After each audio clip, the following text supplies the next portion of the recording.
各位朋友啊，互联网是有记忆的，中国的古墓派公知的代表高晓松又被爱国的网友给挖坟了。你看人家美国驾照多先进啊，上面都有遗体捐赠的选项，这也是我建议中国政府要采纳的，这才是文明的体现呢。多年以前，高晓松在节目里边手持着美国驾照，眉飞色舞吹捧的画面至今还在网络上流传。谁也没想到15年过去了，高晓松酒驾出示美国驾照的事情竟然还有了新后续啊！而更具戏剧性的是，他当年吹嘘的先进竟被最爆火的美国斩杀线狠狠地扇脸，也让自诩清醒文人知识分子的他又再度沦为了网络的笑柄。意思的东西我给大家看看，就这驾照上有一个 donor， 就是这个，大家看一下，这有一个红的小圆圈，这个也是我特别想，我觉得就是推荐给我们的政府，就是说能不能借鉴一下，就是这个 donor， 它这个圆的标志，它会在你申请驾照的时候，那个表上就有一栏，他问你愿不愿意，如果你一旦出了车祸，你愿不愿意捐献器官？因为如果你没有这一套的话，你出了车祸的人，当然你死了，捐献器官的话会很麻烦，因为你又找到亲人去授权，亲人又开始先伤着心，然后来不及想这事儿，等他想起来了，凉了，黄瓜菜也凉了。所以这个是一个很好的制度，就是反正我认识大部分人都填的愿意，所以我也填的愿意。所以他发我驾照上这有一个圆红的写的 donor， 就是捐献者，就是我一旦出了车祸，只要我不行了，他不用征求我家属同意或者任何人同意，我律师，他只要看到这个 donor 就立即把我所有器官就捐献了。我觉得这是一个很好的制度，当然这个前提是中国得没有黑心医生的情况下啊。如果就贸然推行这个，到时候黑心医生您还没死呢，你看您驾照上有这 donor， 直接就给活取了，我这也不太好。所以今天这个美国这个民族呢，是一个很重公德但私德不太重的这个民族。所谓私德就是咱们说的什么孝顺呐，什么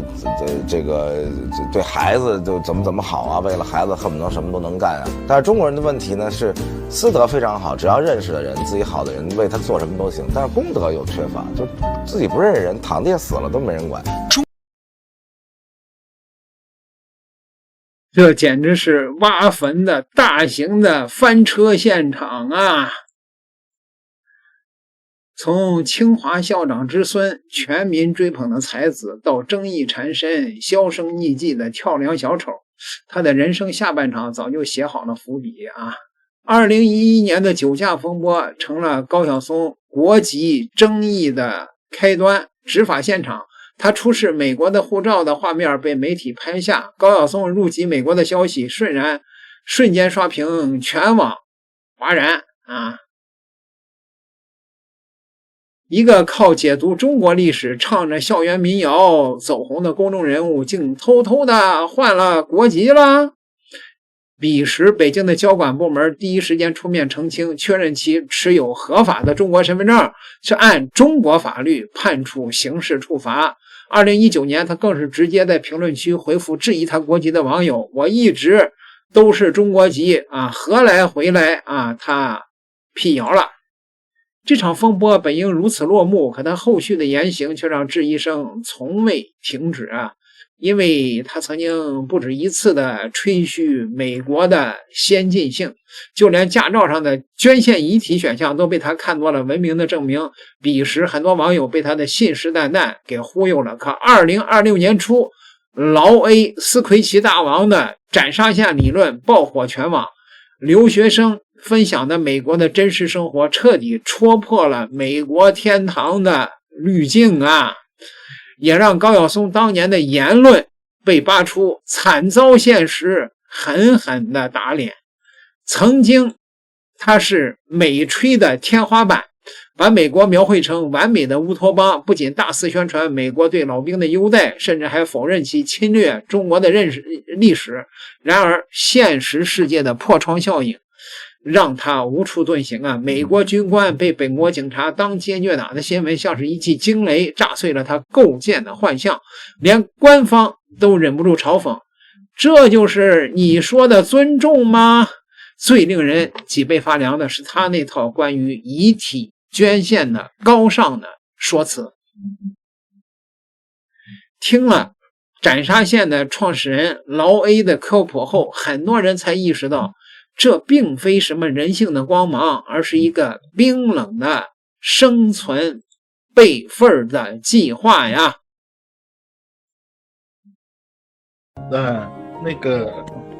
那个什么，就是在美国或者加拿大留学的同胞们，跟你们说一下，你们在美国办任何身份证件，驾照也好，还是他那个是居民证也好，不管嘛，你办什么东西，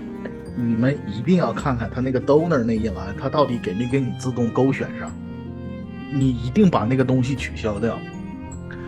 我可以很负责任的讲，就是一个年轻、健康、大脑正常、心跳蓬勃有力，并且不吸毒的中国孩子的尸体有多贵，你不要去赌。我的同胞们，我的同学们，就是你也不要勾那个 donor。我不管你买了多好的保险，就是那个捐赠那一栏不要。你捐赠那一栏永远不要打勾，你一定要去反复确认。内栏打了勾，代表你捐赠了啥？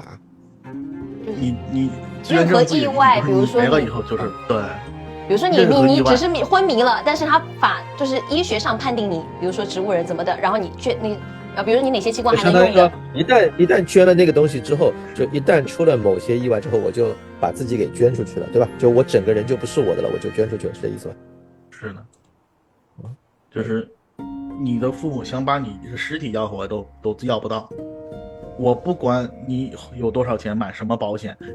你要是已经发现你那个身份证上面它自动给你变成 donor 了，你把那玩意儿剪了重新去办一个。听得长点心吧。不是，他办的时候他不会每一项跟你 check 你要不要做什么，要不要做，他就会自动给你默认为是你捐赠那一栏。他有的时候在电脑上办的话，他说那个 donor 那一栏他自动给你点上的，你不细看他就就尤其是加拿大、美国都还好一点。就这一杠子吓死多少人？不是有什么特别的故事吗 ？Alex 是你接触到的，你为什么你没什么特别的故事，就是警告一下大家，就是你要他把知道中国孩子行内的小规矩告诉了大家，就是中国孩子很值钱，你没吸过毒，你的脑子正常，你的心跳蓬勃有力，你童年没有当过童工，你的所有的生理指标都在一个巅峰期。能理解我的意思吗？可以进入下一个问题，不然的话这零式要开太大，就回一下。因为当我听到了可以进入期货市场的时候，变成一个大宗商品的时候，现在没聊到一个活生生的人，我感觉在我眼中他都有一个明码的一个标价，这是一个很恐怖的一个事情啊。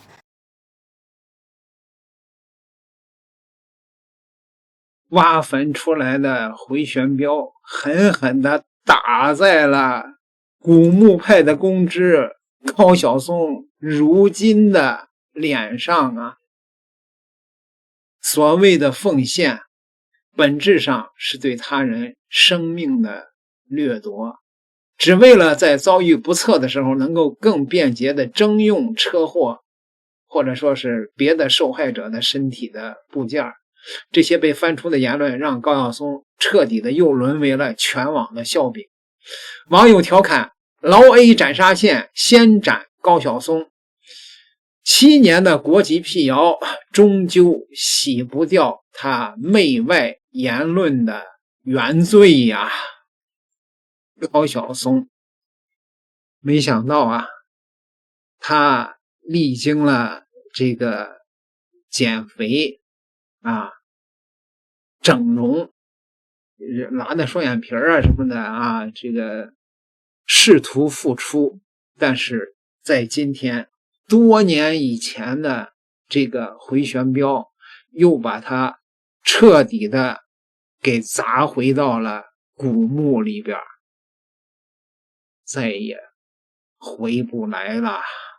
点个订阅，咱们下集再聊吧。